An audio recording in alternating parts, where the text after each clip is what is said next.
श्रीराम जय राम जय जय राम, श्रीराम जय राम जय जय राम, श्रीराम जय राम जय जय राम, श्रीराम जय राम जय जय राम, श्रीराम जय राम जय जय राम, श्रीराम जय राम जय जय राम।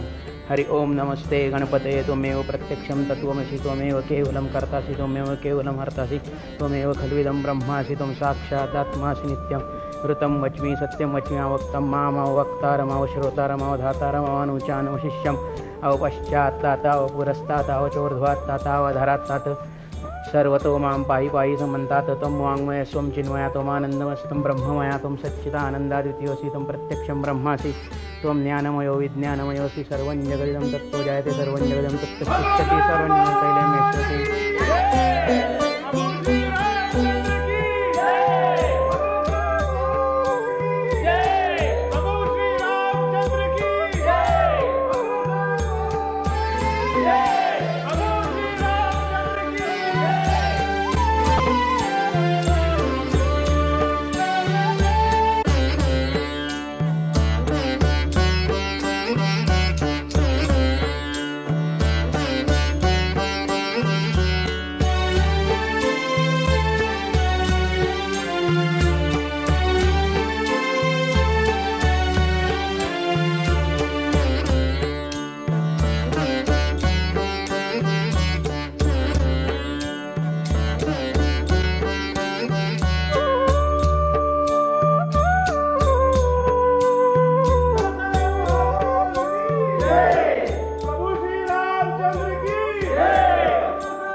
प्रधानजी, आम्हाला वाटतं की आता आपल्या राज्याचा विस्तार होणं आवश्यक आहे.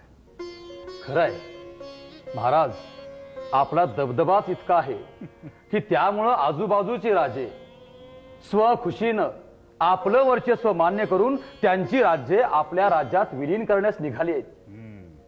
आणि तसे खलिते आपण जवळपासच्या सर्व राजांकडे पाठवलेले आहेत. असं, परंतु भद्रावतीच्या भद्रसेन राजाकडून अजून कुठलेच उत्तर आलेले नाही. असं? या भद्रसेन राजाला या विक्रमसेन राजाच्या ताकदीबद्दल अंदाज नसावा कदाचित. परंतु भद्रावती नगरी आम्हाला अतिशय प्रिय अशी नगरी आहे. तिथली सुबत्ता, निसर्ग सौंदर्य आम्हाला भुरळ पाडतं. कुठल्याही परिस्थितीमध्ये भद्रावती नगरी ही आपण काबीज केलीच पाहिजे. क्षमा करा महाराज, परंतु वदंता अशी आहे की भद्रावती नगरीचा राजा भद्रसेन हा देवस्वरूप आहे.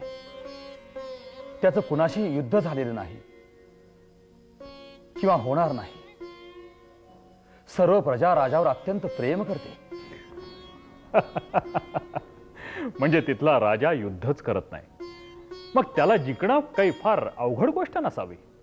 हीच तर अवघड गोष्ट आहे महाराज. ह्या भद्रावती नगरीवर ज्या ज्या राजाने हल्ले केले ते रोगाने ग्रस्त तरी झाले किंवा वारले तरी, म्हणून या नगरीवर हल्ला करण्यासाठी कुणीच धजावत नाही महाराज. मग एक काम करा, आधी त्या राजाची संपूर्ण माहिती काढून घ्या आणि त्यानंतर त्या राज्यावरती कसा हल्ला करायचा ते आपण नंतर ठरवू. पण प्रधानजी, कुठल्याही परिस्थितीमध्ये आम्हाला भद्रावती नगरी हवी आहे. ह्या बाबतीत विषयाची परीक्षा केल्यासारखं होईल महाराज. म्हणजे जी गोष्ट कानावर आली आहे ती अशी की हा भद्रसेन राजा कुणीतरी मंत्रशक्ती प्राप्त राजा असावा असं वाटतंय महाराज. प्रधानजी, मंत्रतंत्रावर विश्वास ठेवण्यापेक्षा आपल्या कर्तृत्वावर, आपल्या शक्तीवर आणि आपल्या शौर्यावरती विश्वास ठेवा. भद्रावती नगरी जर आपल्याला मिळाली तर आपलं राज्य सुजलाम सुफलाम व्हायला मदतच होईल. पण या भद्रसेन राजाचं करायचं तरी काय?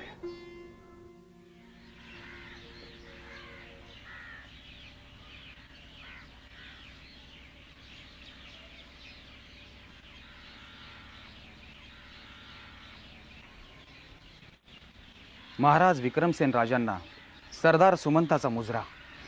सुमंत, आज आम्ही तुम्हाला इथे फार महत्वाच्या कामासाठी आणि काय गुप्त खलबत करण्यासाठी बोलावलंय. बसावं. आपण आज्ञा करा महाराज. मी आपलं मीठ खाल्लेलं आहे. आपण सांगाल ते कार्य हा सुमंत प्राणांची पर्वा न करता करेन. सुमंत, तुमच्या पराक्रमाविषयी आणि शौर्याविषयी आमच्या मनामध्ये यत् किंचितही शंका नाही. तुमच्या स्वामीनिष्ठेबद्दलही आमच्या मनामध्ये शंका अजिबात नाही. सुमंत, आज आम्ही जी जबाबदारी तुम्हाला देणार आहोत त्या जबाबदारीची खबर या कानाची त्या खानाला लागू देता कामा नये. या बाबतीत आपण निश्चिंत असा महाराज. सुमंत, कुठल्याही परिस्थितीमध्ये भद्रावती नगरी आम्हाला हवी आहे.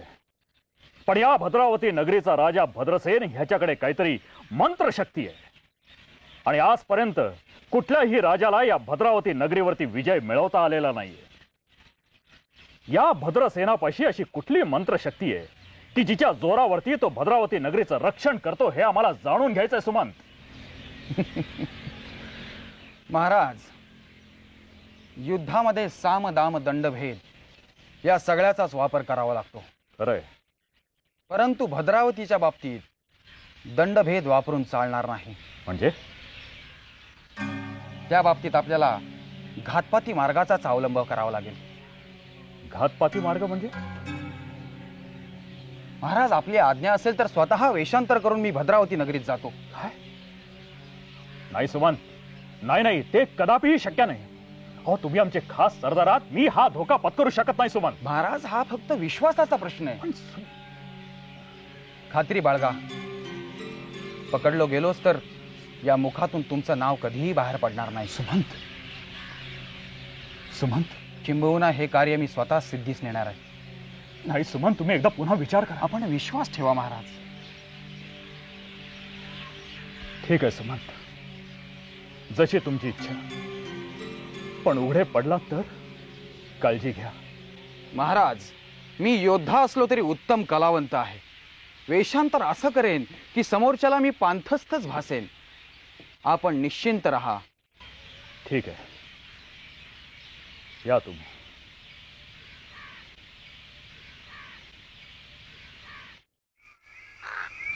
यावर्षी पाऊस पडतोय का नाही याची काळजी वाटते.